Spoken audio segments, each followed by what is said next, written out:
Hello नमस्कार सुप्रभात दोस्तों, मैं सतीश पाल अपने परिवार सिलेक्शन गुरुजी यूट्यूब चैनल पर आपका हार्दिक स्वागत है, अभिनंदन करते हैं। हम आशा करते हैं कि आप सभी स्वस्थ और मस्त होंगे।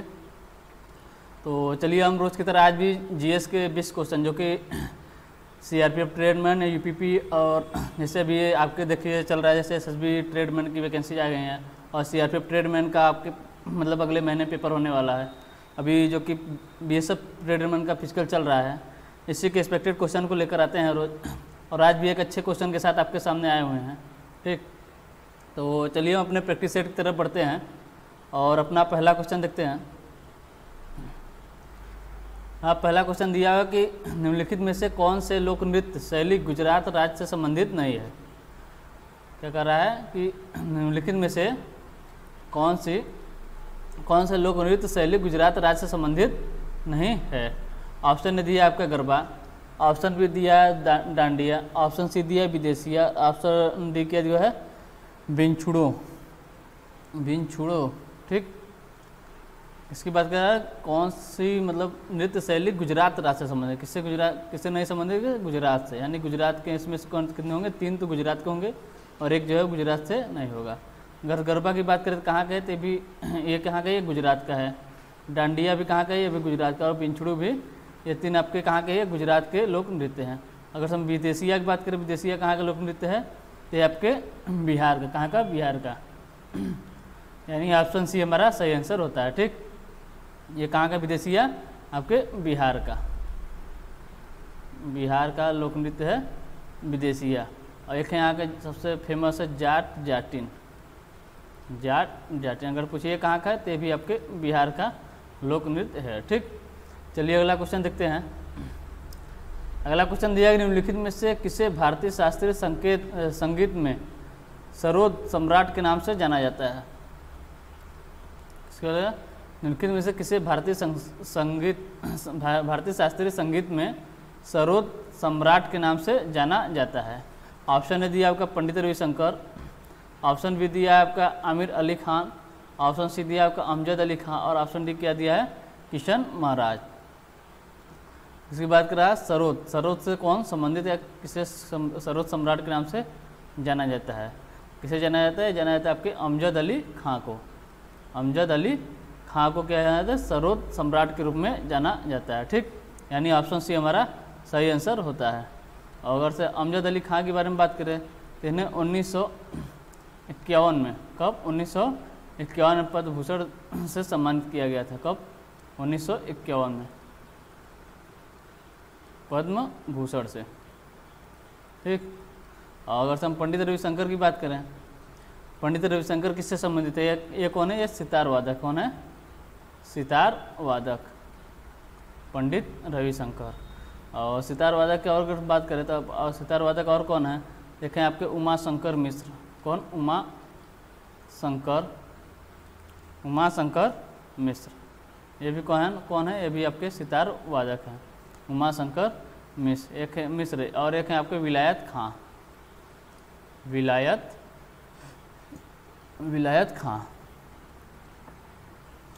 पंडित रविशंकर, उमा शंकर मिश्र और विलायत खां किससे संबंधित है, आपके सितार वादक हैं, यानी सितार से संबंधित हैं। यहीं पर अगर हम किशन महाराज की बात करें, किशन महाराज किससे संबंधित है, आपके हैं तबला वादक। क्या है, तबला वादक कौन है, ये आपके किशन महाराज। अमजद अली खां की बात करें कौन है, सरोद वादक। और पंडित रविशंकर, उमा शंकर मिश्र और विलायत खां सितार वादक हैं। ठीक, चलिए अगला क्वेश्चन देखते हैं। अगला क्वेश्चन दिया है बैक स्टिक शब्द का प्रयोग निम्नलिखित में से किस खेल में किया जाता है। बैक स्टिक शब्द का प्रयोग निम्नलिखित में से किस खेल में किया जाता है। ऑप्शन ने दिया आपका बास्केटबॉल, ऑप्शन बी दिया है बैडमिंटन, ऑप्शन सी दिया हॉकी, और ऑप्शन डी क्या दिया है, वॉलीबॉल। ऑप्शन डी दिया वॉलीबॉल। ठीक, इसकी बात कर रहा है बैट स्टिक शब्द का प्रयोग निम्नलिखित में से किस खेल में किया जाता है। तो किस में किया जाता है, ये किया जाता है आपके हॉकी में, यानी ऑप्शन सी हमारा सही आंसर होता है। ठीक, और पूछे हॉकी से और कौन कौन से संबंधित शब्द हैं, इसके एक आपका सर्कल हो गया। कौन सा, सर्कल शब्द किससे संबंधित है, ये भी आपके हॉकी से है। फिर है आपके बुली, ये भी किससे संबंधित है, ये भी हॉकी से है। ठीक, चार्जिंग है आपका, चार्जिंग है, एक है आपका चैनल। ये सब शब्द किससे संबंधित है? सब हॉकी से संबंधित है। क्लियर हो गया, क्लियर हो गया आपका। और एक है आपका चिप, ये भी शब्द किससे संबंधित है? ये सब हॉकी से। कौन कौन से है आपके? एक है आपका सर्कल हो गया, चार्जिंग हो गया, चैनल हो गया, क्लियर और चिप। ये सब किससे संबंधित है? ये सब हॉकी से संबंधित शब्द हैं।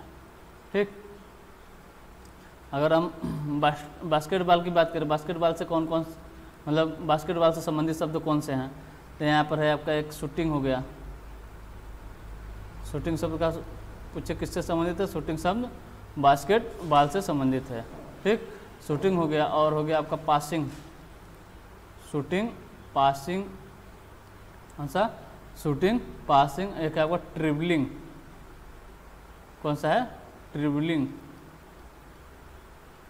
ये भी शब्द किससे संबंधित है? ये भी आपके बास्केटबॉल से संबंधित है। अगर से हम किसी बैडमिंटन की बात करें, इसकी बैडमिंटन से संबंधित कौन कौन से शब्द हैं? बैडमिंटन से संबंधित कौन कौन से शब्द हैं? यहाँ पर है आपका क्रॉस साइड, कौन सा है? Cross side, cross side, cross side या क्रॉस शॉट भी कहिए उसे। ठीक, और एक है आपका set point, set point, set point. ये सब शब्द किससे संबंधित हैं? ये सब आपके बैडमिंटन से संबंधित हैं। ठीक, यहीं पर अगर सब वॉलीबॉल की बात करें, वॉलीबॉल से कौन कौन से शब्द संबंधित हैं? यहाँ पर आपका एक है आपका सेंटर, सेंटर शब्द हो गया। और हो गया आपका middle block, middle, middle blockers हो गया, मिडल ब्लॉकर्स। ये शब्द किससे संबंधित है? ये भी आपके वॉलीबॉल से संबंधित है। ठीक, चलिए अगला क्वेश्चन देखते हैं। अगला क्वेश्चन दिया है कि अंतर्राष्ट्रीय, कौन सा? अंतर्राष्ट्रीय, अंतर्राष्ट्रीय अहिंसा दिवस कब मनाया जाता है? अंतर्राष्ट्रीय, अंतर्राष्ट्रीय अहिंसा दिवस कब मनाया जाता है? ऑप्शन ने दिया आपका 15 अगस्त, ऑप्शन बी दिया आपका 31 अक्टूबर, ऑप्शन सी दिया आपका 2 अक्टूबर, ऑप्शन डी क्या दिया है? 14 नवंबर। इसके बाद का अंतर्राष्ट्रीय अहिंसा दिवस। तो अंतर्राष्ट्रीय अहिंसा दिवस की बात करें, ये कब मनाया था? ये मनाया था आपका 2 अक्टूबर को, 2 अक्टूबर को अंतर्राष्ट्रीय अहिंसा दिवस मनाया जाता है। अगर हम 14 नवंबर की बात करें, इसकी 14 नवंबर की बात करें, तो 14 नवंबर को कौन सा दिवस मनाया जाता है? यहाँ पर मनाया था आपका बाल दिवस, बाल दिवस।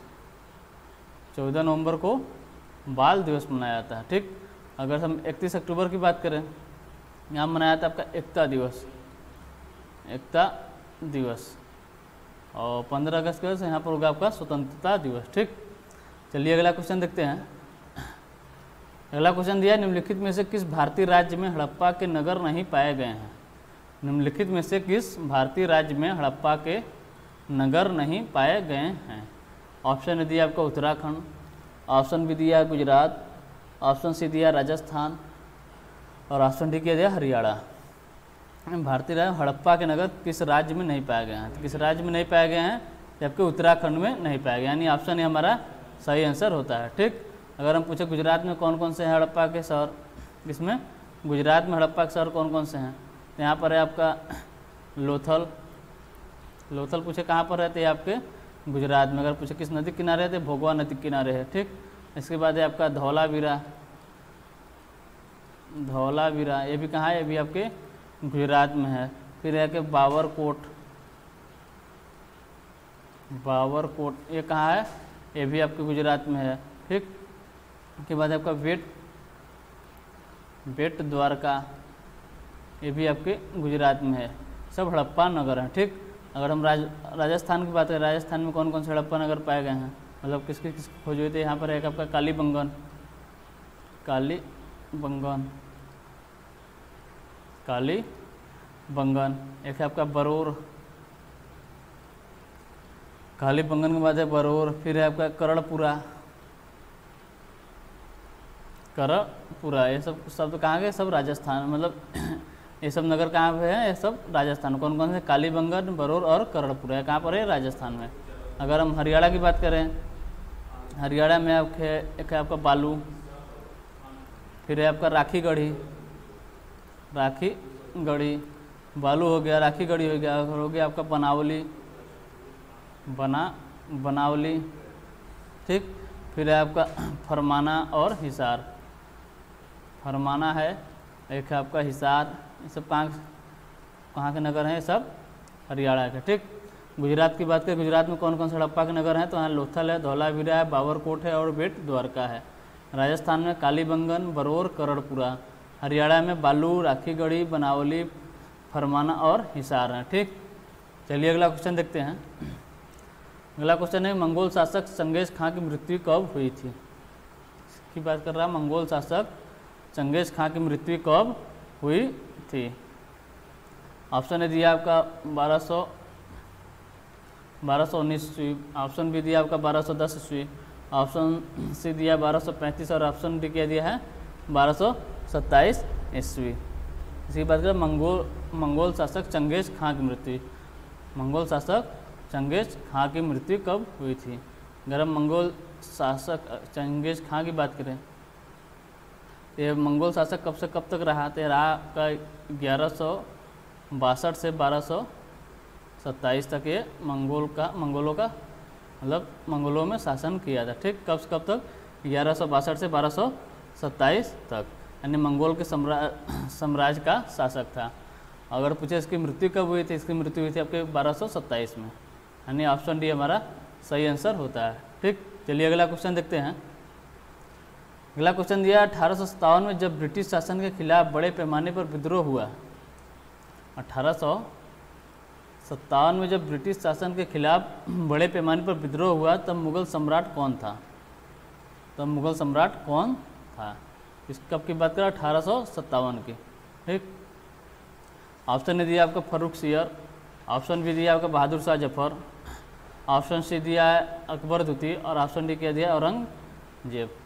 करा 1857 में जब ब्रिटिश शासन के खिलाफ बड़े पैमाने पर विद्रोह हुआ उस समय मुगल सम्राट कौन था, तो उस समय मुगल सम्राट थे आपके बहादुर शाह जफर। कौन थे, बहादुर शाह जफर, यानी ऑप्शन बी हमारा सही आंसर होता है। और बहादुर शाह जफर की बात करते तो किसके पुत्र थे, अकबर द्वितीय के पुत्र थे, अकबर द्वितीय के पुत्र थे।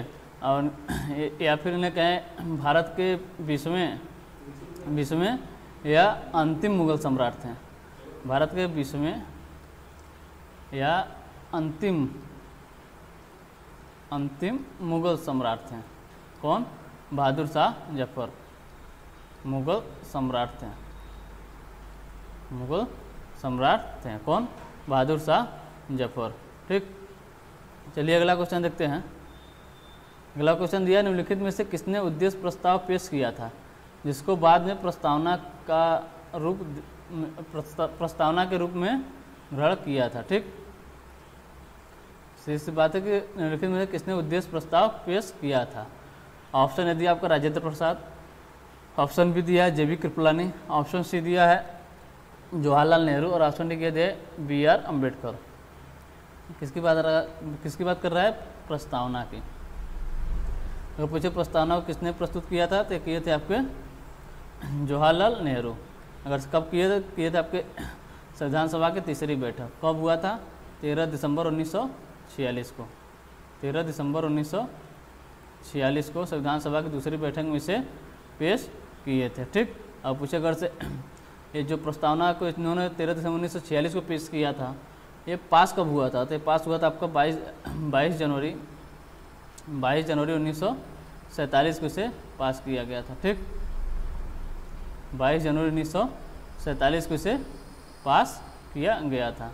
अगर हम यहीं पर संविधान सभा की बात कर लें, संविधान सभा का गठन कब हुआ था, ये हुआ था आपके 6 दिसंबर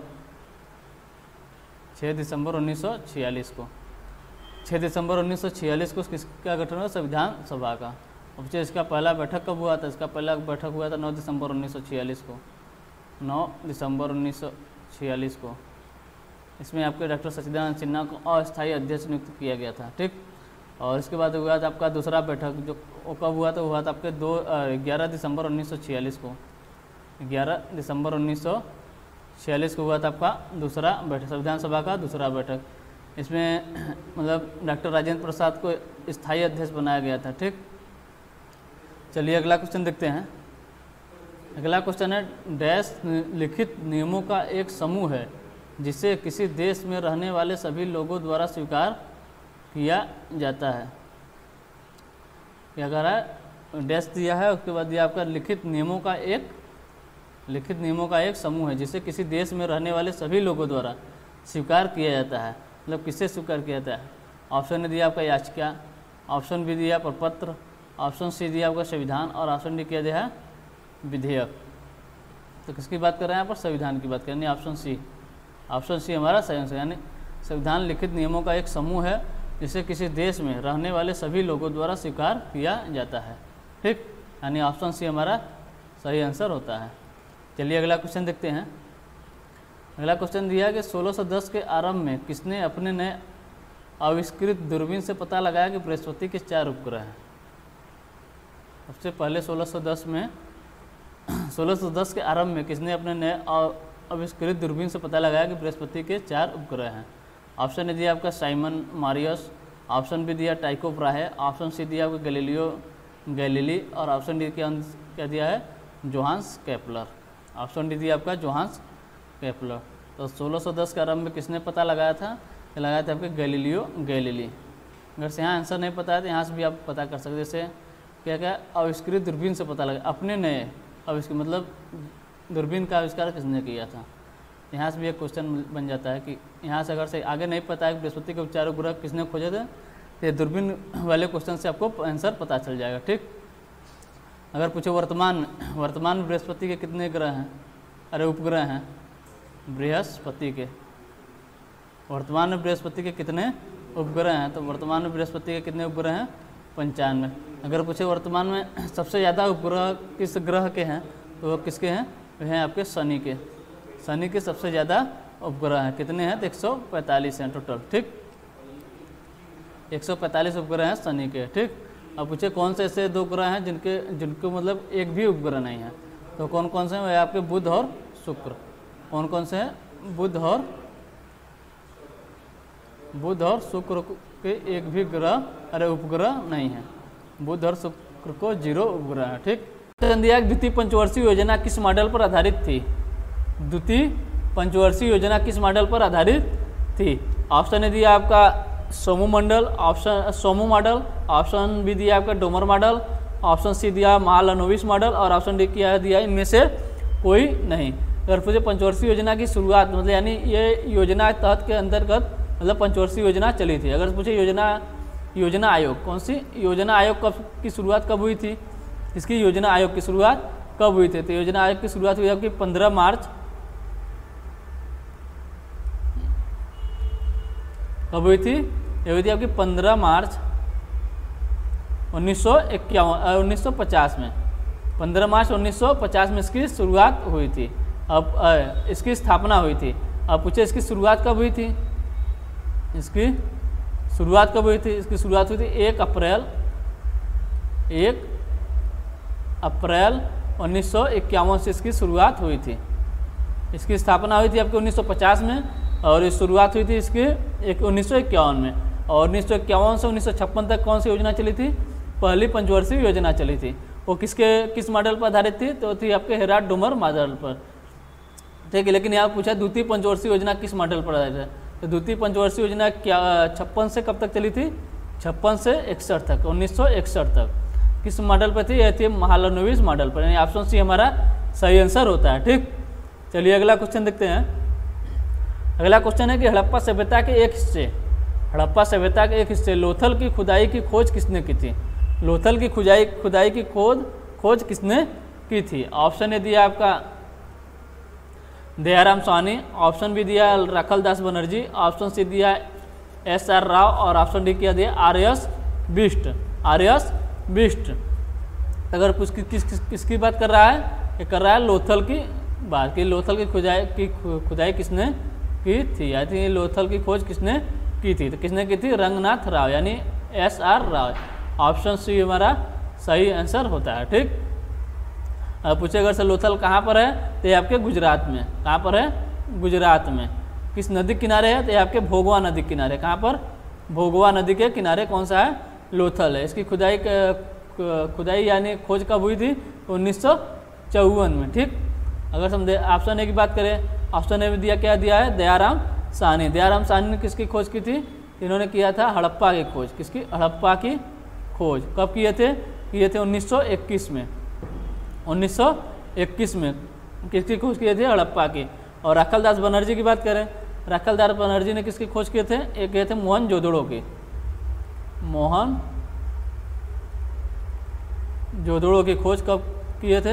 ये किए थे 1922 में। कब? 1922 में मोहनजोदड़ो की खोज किए थे। कौन? राखलदास बनर्जी। ठीक, और ऑप्शन डी दिया आपका आर.एस. बिष्ट। इन्होंने किसकी खोज किए थे? बनवाली की खोज किए थे। किसके? बनावली की। बनावली की खोज किसने किया था? तो ये किए थे आर.एस. बिष्ट। कब किए थे? 1971 में। 1971 में 1971 में बनावली की खोज किए थे। ठीक, पूछे ये बनावली है कहाँ पर? तो ये आपके हरियाणा के हिसार में। कहाँ पर? हिसार में है। चलिए अगला क्वेश्चन देखते हैं। अगला क्वेश्चन ये सुभाष चंद्र बोस के त्यागपत्र के बाद, किसके? सुभाष चंद्र बोस के त्यागपत्र के बाद भारतीय राष्ट्रीय कांग्रेस का अध्यक्ष कौन बना था? ऑप्शन ए दिया आपका सरदार पटेल, ऑप्शन बी दिया आपका doctor Rajendra Prasad, option C दिया आपका पट्टाभी सीतारामैया और ऑप्शन डी क्या दिया? अबुल कलाम आज़ाद। अबुल कलाम आज़ाद। अगर हम किसकी? सुभाष चंद्र बोस की बात करें, इन्होंने किस अधिवेशन की अध्यक्षता की थी? इन्होंने किया था हरिपुरा अधिवेशन। किसकी? हरिपुरा अधिवेशन। कब किए थे? 1938 में। 1938 में इन्होंने हरिपुरा अधिवेशन की मतलब अध्यक्षता किए थे। इसी के बाद ये किए थे त्रिपुरी अधिवेशन। त्रिपुरी अधिवेशन ये कब किए थे? 1939 में।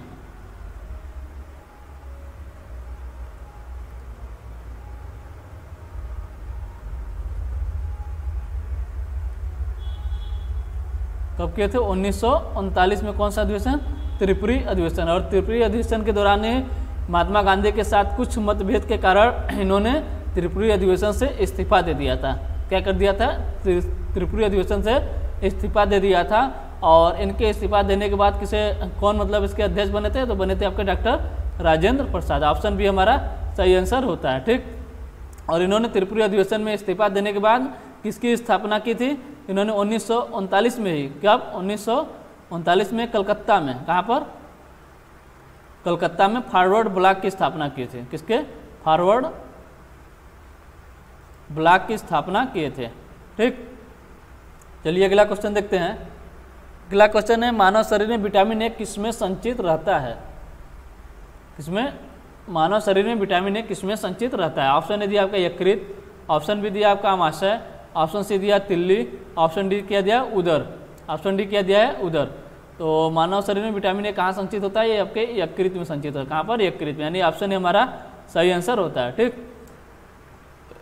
चलिए अगला क्वेश्चन देखते हैं। अगला क्वेश्चन है निम्नलिखित में से किस एक स्थान पर इंदिरा गांधी परमाणु अनुसंधान केंद्र स्थित है?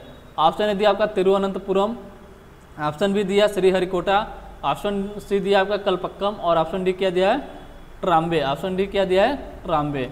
अगर पूछे किसकी बात का? इंदिरा गांधी परमाणु अनुसंधान केंद्र। अगर इसकी स्थापना कब हुई थी? इसकी स्थापना हुई थी 1971 में। और ये कहाँ पर हुए? तो ये हुआ है आपके कहाँ पर है? कलपक्कम में। कहाँ पर? कलपक्कम में, तमिलनाडु के कलपक्कम में। यानी ऑप्शन सी हमारा सही आंसर होता है। ठीक, चलिए अगला क्वेश्चन देखते हैं। अगला क्वेश्चन दिया डलहौजी ने अवध को कब कब्जे में लिया था? डलहौजी ने अवध को कब कब्जे में लिया था? ऑप्शन ए दिया आपका 1854, ऑप्शन बी दिया 1856, ऑप्शन सी दिया 1857 और ऑप्शन डी दिया है 1858। 1858। अगर से हम पूछे डलहौजी कब से कब तक था? ये था आपका 1848 से 1856 तक। 1848 से 1856 तक। और इन्होंने आते ही एक मतलब एक नीति अपने लेकर आए थे। कौन सी? राज्य हड़प नीति। राज्य हड़प नीति। ये किसकी नीति थी? डलहौजी की नीति थी। कौन सी? राज्य हड़प नीति। और इसी को क्या कहते हैं? Doctrine of lapse. Doctrine of lapse या व्यक्तिगत सिद्धांत। और इन्होंने राज्य हड़प नीति को लाते ही सबसे पहले इस राज्य हड़प नीति के तहत अगर पूछे किसको मतलब कब्जा किया था या हड़पा था, तो सबसे पहले 1848 में ही, कब 1848 में किसको हड़पे थे, तो हड़पा था सतारा को। किसको? सतारा को। इन्होंने 1848 तक मतलब ये भारत में था और राज्य हड़प नीति लेकर आया था, और राज्य हड़प नीति के तहत सबसे पहले इन्होंने 1848 में ही सतारा को हड़पा था। किसे? सतारा को। और इसके बाद कब? इसके बाद 1852 में इन्होंने किसे हड़पा? 1852 में तो किसे हड़पा था? उदयपुर को। किसे? उदयपुर को। उदयपुर को। इसके बाद 1853 में झांसी को हड़पा था। 1853 में किसे? झांसी को। झांसी को हड़पा था। और 1854 में नागपुर को। नागपुर को। और अवध को कब हड़पा? इसके बाद 1856 में, यानी ऑप्शन बी हमारा सही आंसर होता है। ठीक, चलिए अगला क्वेश्चन देखते हैं। अगला क्वेश्चन है, भारत की सिलिकॉन वैली किस शहर को कहा जाता है? भारत की सिलिकॉन वैली किस शहर को कहा जाता है? ऑप्शन ए दिया आपका बेंगलुरु, ऑप्शन बी दिया आपका मुंबई, ऑप्शन सी दिया चेन्नई, और ऑप्शन डी क्या दिया है? पुणे। अगर हम सिलिकॉन वैली की बात करें, किसकी? Silicon valley. ये कहाँ पर है? ये अमेरिका के सैन फ्रांसिस्को का शहर है। यहाँ पर मतलब लगभग सभी आईटी कंपनियों को ऑफिस है, जैसे वे आपके गूगल हो गए, एप्पल हो गए, फेसबुक हो गए, ये सब कंपनियों के मतलब ऑफिस कहाँ पे है? सिलिकॉन वैली यानी फ्रांसिस्को शहर में है। पूछ रहा है भारत की सिलिकॉन वैली किस शहर को कहा जाता है? ये कहा जाता है आपके बेंगलुरु को। किसको? बेंगलुरु को, यानी ऑप्शन ए हमारा सही आंसर होता है। ठीक, चलिए अगला क्वेश्चन देखते हैं। अगला क्वेश्चन है, भारत में किसी भी केंद्र शासित प्रदेश का दैनिक कामकाज कौन देखता है? भारत में किसी भी केंद्र शासित प्रदेश का दैनिक कामकाज कौन देखता है? ऑप्शन ए दिया आपका लेफ्टिनेंट गवर्नर, ऑप्शन बी दिया राष्ट्रपति, ऑप्शन सी दिया गवर्नर, और ऑप्शन डी क्या दिया? गृह मंत्री। इसकी बात करें केंद्र शासित प्रदेश की, इसकी केंद्र शासित प्रदेश का दैनिक कामकाज कौन देखता है? कौन देखता है? लेफ्टिनेंट गवर्नर यानी उपराज्यपाल, यानी ऑप्शन ए हमारा सही आंसर होता है। ठीक, चलिए अगला क्वेश्चन देखते हैं। अगला क्वेश्चन है, मौलिक कर्तव्यों से संबंधित अनुच्छेद 51A के संविधान में द्वारा शामिल किया गया है, मतलब किस संविधान संशोधन द्वारा शामिल किया गया है? किसको? मौलिक कर्तव्य। ठीक, ऑप्शन ए दिया आपका 42वां संविधान संशोधन, ऑप्शन बी दिया आपका 41वां संविधान संशोधन, ऑप्शन सी दिया 44वां संविधान संशोधन, और ऑप्शन डी क्या दिया है? ऑप्शन डी दिया आपका 45वां संविधान संशोधन। 45वां संविधान संशोधन। इसकी बात कर रहा है मौलिक कर्तव्यों से संबंधित अनुच्छेद 51A को संविधान में किसके द्वारा शामिल किया गया था? किसके द्वारा शामिल किया गया था? तो किसके द्वारा शामिल किया गया था? किया गया था कि 42वें संविधान संशोधन 1976 के द्वारा। किसके द्वारा? 1976 के द्वारा, यानी ऑप्शन ए हमारा सही आंसर होता है। ठीक, और पूछे अगर से भाग कौन सा है, तो भाग है आपका भाग 4A। भाग 4A क्या है? मौलिक कर्तव्यों के बारे में बताया गया। अगर से 1976 में जब शामिल किया गया था, अगर पूछे तब कितने मौलिक कर्तव्य थे, तब टोटल 10 मौलिक कर्तव्य थे। वर्तमान में पूछे आप कितने हैं, तो अब हैं आपके 11 मौलिक कर्तव्य। कितने हैं? 11 मौलिक कर्तव्य। अगर पूछे 11वां मौलिक कर्तव्य कब जोड़ा गया, 11वां मौलिक कर्तव्य कब जोड़ा गया, तो जोड़ा गया था आपके 86वें संविधान संशोधन। 86वें संविधान संशोधन 2002 के द्वारा इसे जोड़ा गया था। अगर पूछे किस समिति पे, तो सरदार सिंह समिति के सिफारिश पर। किस समिति की सिफारिश पर? सरदार स्वर्ण सिंह समिति के सिफारिश पर। सरदार स्वर्ण सिंह समिति के सिफारिश पर। ठीक, किस समिति की सिफारिश पर? सरदार स्वर्ण सिंह समिति की सिफारिश पर 86वें संविधान संशोधन द्वारा 11वां मौलिक कर्तव्य जोड़ा गया था। ठीक, चलिए अगला क्वेश्चन देखते हैं। अगला क्वेश्चन दिया कि विश्व का चौथा सबसे बड़ा महाद्वीप कौन सा है? विश्व का चौथा सबसे बड़ा महाद्वीप कौन सा है? ऑप्शन ए दिया आपका अफ्रीका, ऑप्शन बी दिया आपका उत्तर अमेरिका, ऑप्शन सी दिया दक्षिण अमेरिका, और ऑप्शन डी क्या दिया है? एशिया। तो अगर से महाद्वीप की बात करें तो सबसे बड़ा महाद्वीप कौन सा है, तो आपका एशिया महाद्वीप। कौन सा है? एशिया महाद्वीप। फिर इसके बाद कौन सा आता है? इसके बाद है आपका अफ्रीका महाद्वीप। कौन सा है? अफ्रीका महाद्वीप। फिर है आपका उत्तर अमेरिका महाद्वीप। कौन सा है? उत्तर अमेरिका महाद्वीप। इसके बाद है आपका दक्षिण अमेरिका महाद्वीप, दक्षिण अमेरिका। फिर है आपका कौन सा, अंटार्कटिका महाद्वीप। एशिया, अफ्रीका, अफ्रीका उत्तर अमेरिका, दक्षिण अमेरिका। इसके बाद है आपका अंटार्कटिका, अंटार्कटिका। फिर है आपका यूरोप। इसके बाद है आपका ऑस्ट्रेलिया। कौन सा है, ऑस्ट्रेलिया। सबसे छोटा महाद्वीप ऑस्ट्रेलिया, सबसे बड़ा महाद्वीप एशिया। ठीक, पूछा है चौथा सबसे बड़ा महाद्वीप कौन सा है, तो पहला हो गया एशिया, दूसरा हो गया अफ्रीका और तीसरा हो गया उत्तर अमेरिका, चौथा हो गया कौन सा हो गया, दक्षिण अमेरिका। यानी ऑप्शन सी हमारा सही आंसर होता है। ठीक, चलिए आज के लिए बस इतना ही, मिलते हैं आपसे अगले प्रैक्टिस सेट में। ठीक, अगर सेशन आपको अच्छा लग रहा है तो लाइक और सब्सक्राइब जरूर करें और शेयर करना ना भूलें। ठीक, तो तब तक आज के लिए बस इतना ही, तब तक के लिए आपको टेक केयर, बाय बाय, जय हिंद, जय भारत।